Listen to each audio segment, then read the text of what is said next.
เอาละครับเริ่มเกมกันละเตะเลยยิงเอาแล้วยังได้อยู่โอ้ยห้องติดขาดูนี่ดูว่าดูได้ดูจะทำได้ดีกว่าอย่างแบบที่จะมาเลยจับเลย11เลยใช่ไหมพ่อไม่ได้ช่วยไปแล้วจะมาเห็นไหมครับไปทางนี้ได้อยู่แล้วเบอร์8นี่ดูว่าแต่ที่จะล้างได้มาที่เบอร์15ลงมาใหม่เลยยังไงเข้ามาเสียได้จะตีขาแล้ว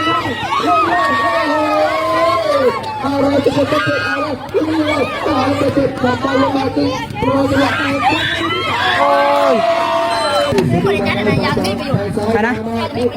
รู้ได้ไงอุ้ยจ้าขออภัยกันจ้านะครับนี่น้ำใจนักกีฬาโอ้ยเดียวไม่ติดจะไปทำไมซ้ายทับขวาขวานะครับดูนี้ฟ้า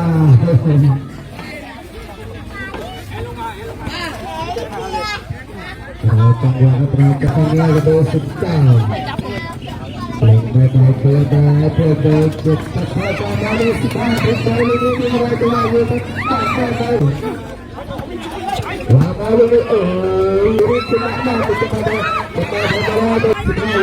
15ทำได้ไปเลยมาติดกันจบดึงครับดึงรอเวลาดึงไปให้เพื่อนเกิดเกิดการทำสักตัวเสียงแหบแล้วนะกระดานเสียงไม่รู้ตัวกันแต่ละเดือนสิบเอ็ดปีแล้วไปยิงยาวไปไม่ได้ไม่เสียไปเจอสังคมไปให้แข่งกันเลยแล้วตอนนั้นไปเจอกันไปเสียรูปเอาอยู่มาอยู่กันมาต่อสองเบอร์ลิงสองยังได้อยู่เบอร์7แต่ยังไม่ออกดึงรอให้เบอร์11ตายได้เจ็ดจุดขาดึงกันไปให้กันนี้ยังไงก็ได้ครับ15วางปืนมาโอ้โหหมดเวลาสมศักดิ์สุข